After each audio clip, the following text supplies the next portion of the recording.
munaasibadani oo lagu qabtay hotel golis ee magaalada Burco ayaa ahayd mid shahadoyin lagu gudoonsinaayo dufcadihii kala duwanaa ee ka qalin jabiyay jamacada togdher University waxaana munaasibadaasi goobjoog ahaa mas'uuliyiinta gobolka kuwa waxbarashada waalidiin xubno ka socday shirkado ganacsi iyo marti sharaf kale ugu horeyntii waxa madashaasi ka hadlay gudoomiyaha jamacada Fuad waxaanu ka warbixiyay maraaxilkii ay soo martay jamacadu waxaana kamid ah hadaladiisii oo ah dagaal qaran oo ah in laga wada shaqeeyo saadaradeed jaamacaddu had iyo jeer waxay ka fikirtaa inay soo saarto arday qiyamkoodu dhisayay aqoontoodu dhisantay si heer qaran u fikiraya ay had iyo jeer ka shaqeysaa inay soo saarto jaamacaddu caawa waxay qabanaysaa barnaamij ah inay qaybiso shahaadooyinkii ardaydii qalin jabisay ee jaamacadda hore uga qalin jabisay maanta shahaadada ay jaamacaddu bixinaysaa xaqiiqatan marka la eego goordhawey gacmihiina ku soo dhici doonaane waxay aad iyo aad uga tayo sareysaa shahaadooyinka maanta Soomaaliland lagu qaato ama gobolka lagu qaato qaar way nala mid noqon karaan laakiin waxaan rajaynaynaa percentage-ka ugu badan inaanu kaga tayo fiicannahay marka loo eego maanta shahaadada halkan lagu bixinayo shahaadada maanta halkan lagu bixinayo waa shahaado laga soo daabacay wadanka dibadiisa waa shahaado leh 5 qodob oo marka standardka caalamka loo eego lagaga ilaaliyo in shahaadada la koobi gareeyo ama forgery lagu sameeyo waxay leedahay shahaadadaas wax loo yaqaan dry stamp sidoo kale dry stamp waxa weeye waa shaambad aan khadahayn oo la taaban karo oo tangible waxay leedahay silk stamp waxay leedahay wax kale oo loo yaqaan golden stamp sidoo kale waxay leedahay serial number sidoo kale waxay leedahay shahaadadani cadceeda marka lagu eego xarfaha loo yaqaan loo soo gaabiyo jaamacadda magaceeda TU loo yaqaan ama Togdher University waxaad arki karaysaa oo markaad iftiinka cadceeda ama leyd aad kor ugu qabato geesta kale iyaguna waxa hadalada isu daba maray mas'uuliyiinta waxbarashada iyo xubno ku hadlayay afka shirkadaha dahabshiil iyo telesom kuwaasoo hadallo dhiirigelin u soo jeediyay ardaydii dhamaysatay waxbarashada heer jaamacadeed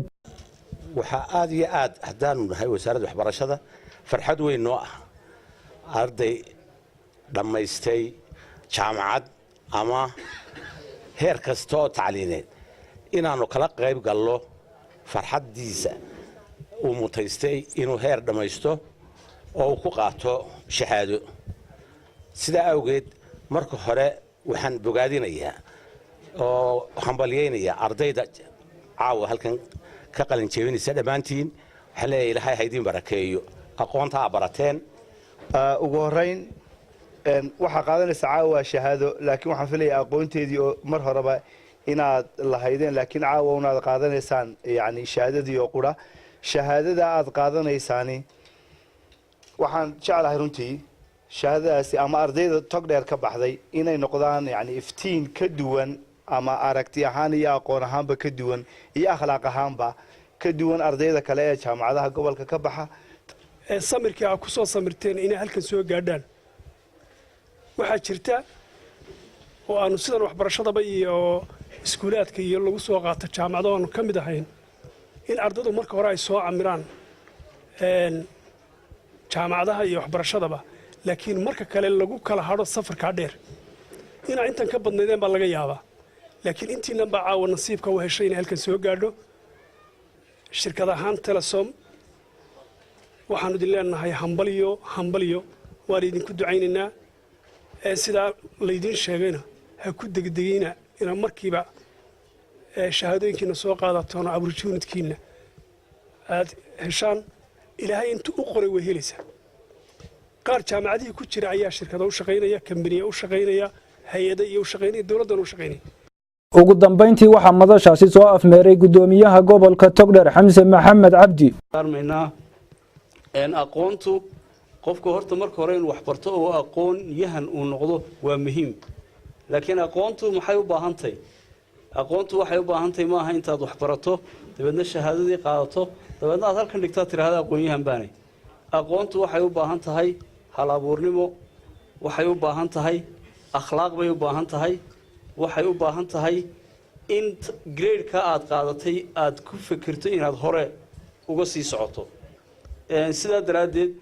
haddaan eegno dhinaca ardayda qalin jabisay jaamacadda ka qalin jabisay waxa laga yaabaa de laba wax ayuunbay tamaniyeen oo ardaydu isugu jiraan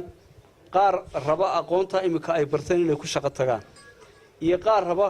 inay aqoonta ay barteen sii kordhistaan oo ay sii kordhiyaan aqoonta gabagabadii waxaa shahaadooyin la gudoonsiiyay ardaydani dhamaysatay jaamacadda sanadihii u dambeeyay axmed nuur ciise maxamed samraawi telefishinka SBS magaalada Burco.